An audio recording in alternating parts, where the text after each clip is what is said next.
I'm Lily. And I'm Kiev. And welcome to the portal of our minds. First, you gotta wake up, see the bullshit in life, and then after you remove yourself from the distractions and the ads in life, it's all balls to the walls from here. Hey guys, and welcome back to another piece of our minds. And today, what we have for you is how to start your spiritual journey. I've been getting this question a lot. And sometimes I have a hard time answering it because I didn't intentionally, I guess everything's a choice. But, it all kind of happened on accident. It almost wasn't a choice.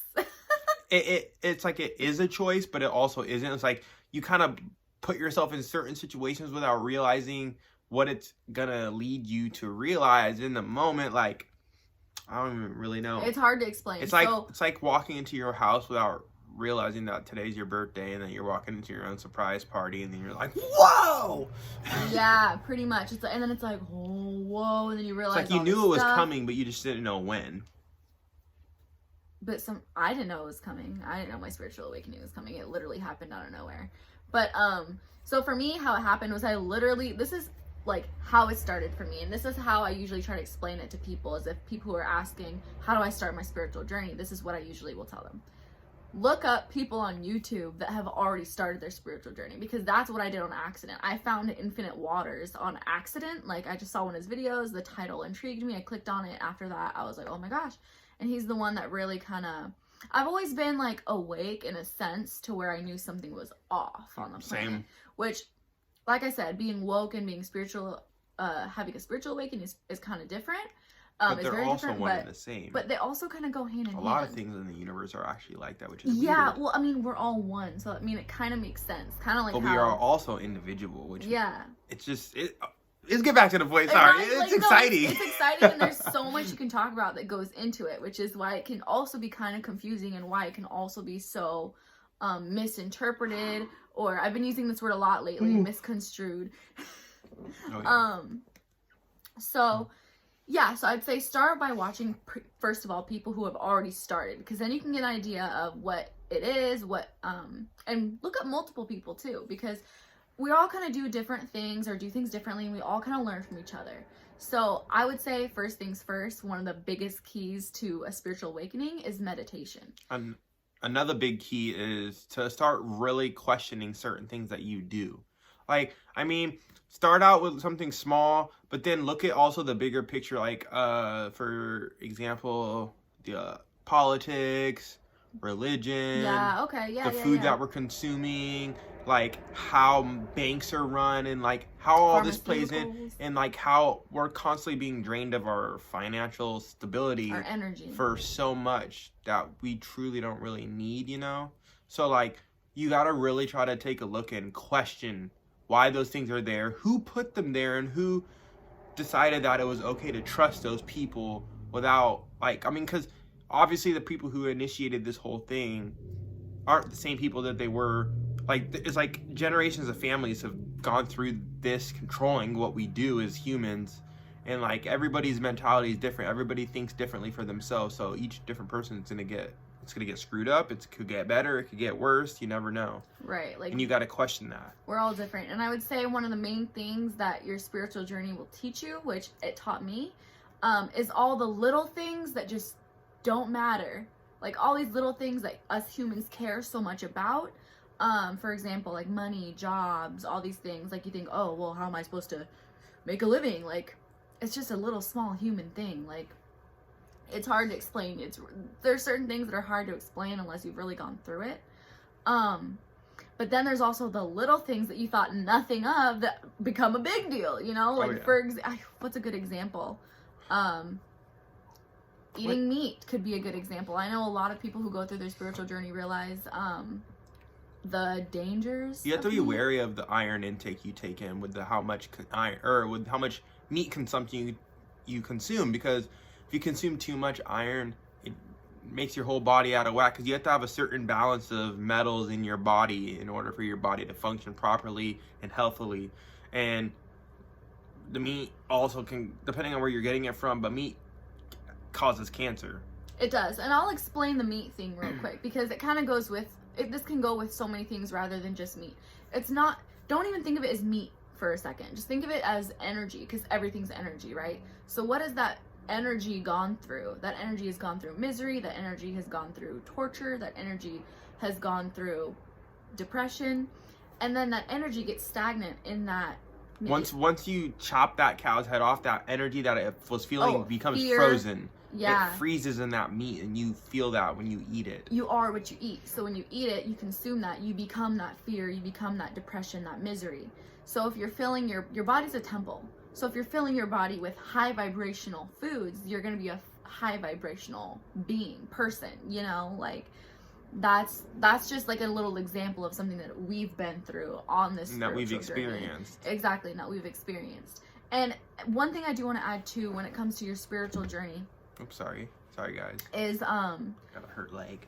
don't expect yourself to like completely change overnight. Yes, that can happen. Like there are times when you just kind of completely change overnight. For example, like the meat eating thing. Like even then, like I was off and on with that in the beginning. You know, this was because I first began my awakening about 2 years ago. So like my actual awakening where I actually was like taking action with it and like telling other people like what I'm going through, which can be pointless. But when you first going through it, it's hard not to tell people because you want everyone to know. But once you start to become aware, don't care sometimes. We live in a day and age where people don't really care much about anything, which can be really hard. I mean, like, think of this. Remember that feeling you used to feel as like a kid during Christmas?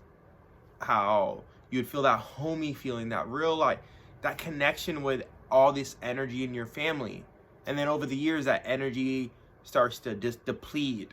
It's because people aren't realizing what we're supposed to be about. We're supposed to be here to love and whatnot, and going through your spiritual awakening, it tends to make you more aware of those type of things, and you start to look back on certain things that you used to do traditionally, not just traditionally, but a bunch of other stuff, and you're like, well, a lot of things there's a lot of distraction out there, a lot of ads, blocks, and stuff that have been placed in front of us distracting us from our true purpose, distracting us from the spiritual being that we truly are, not allowing ourselves to truly feel the way that we're supposed to be vibrating at frequency wise.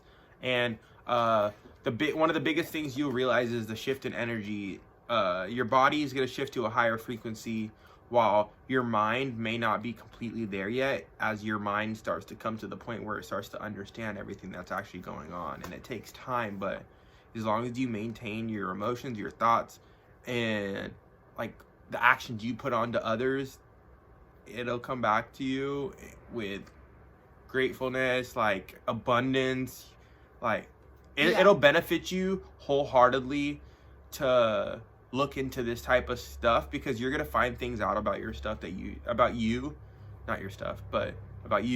that you never truly knew existed. Exactly. And so there's this one quote that I thought really kind of tied together what spiritual awakening is, because I mean obviously there's a lot of people that it's not for them, which it's not gonna be for everyone in this lifetime. That's fine, whatever, do you know?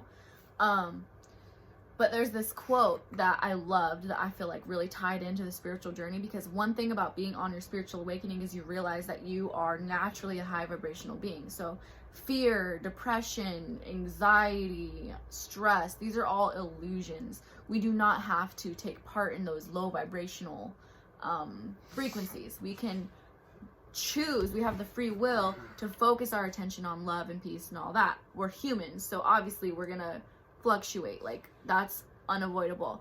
I mean there are like it's masters. It's like a trampoline. Once you go down, you slingshot back up even higher. Right, like there are masters out there that have mastered like the meditation state like at all times. Like that's a thing.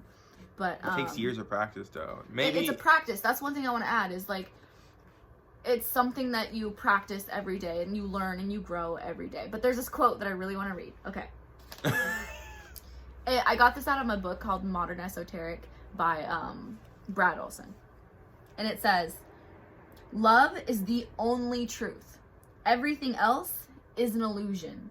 Don't be deluded into the belief that fear and anger have a place in our life.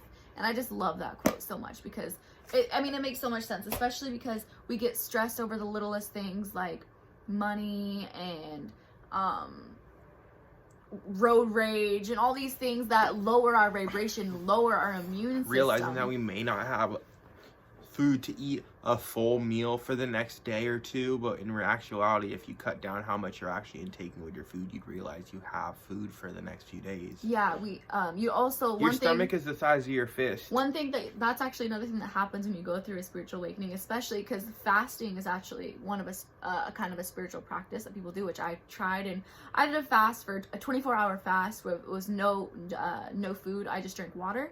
And one thing I realized through that fast is, holy crap, we don't need 3 meals a day. That's something that I realized. I was like, I don't think we need 3 meals a day. I think someone made that up.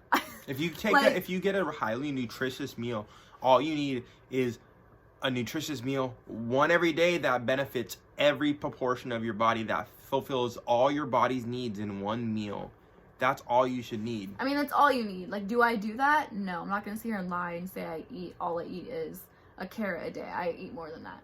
But it's just things that you realize. We're all human. You know, we're all human. None of us are perfect. We all make mistakes. And that's another thing I want to add on to the spiritual journey thing too. When you're going through your spiritual journey, sometimes it can be hard to not beat yourself up.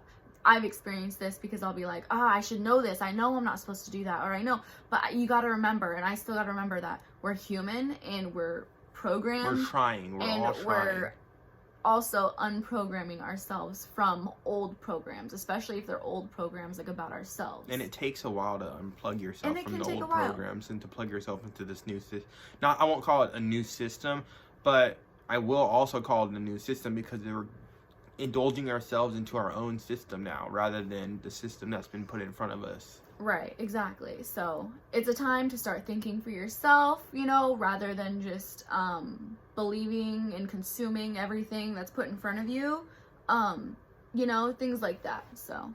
But we should go check out some stick figure music. Oh, yeah, that's another thing. There's so many things you could talk about, but music is a big deal. So pay attention Fire to on the Horizon is the one you should listen to first. Reggae is really good if you're trying to get your vibes up, or if you're feeling any type of fear or anxiety. Yeah, flute music is really grounding. So yeah, I hope this video can help somebody out there. And if you have any more questions, please let us know, and we'll try to answer them the best we can.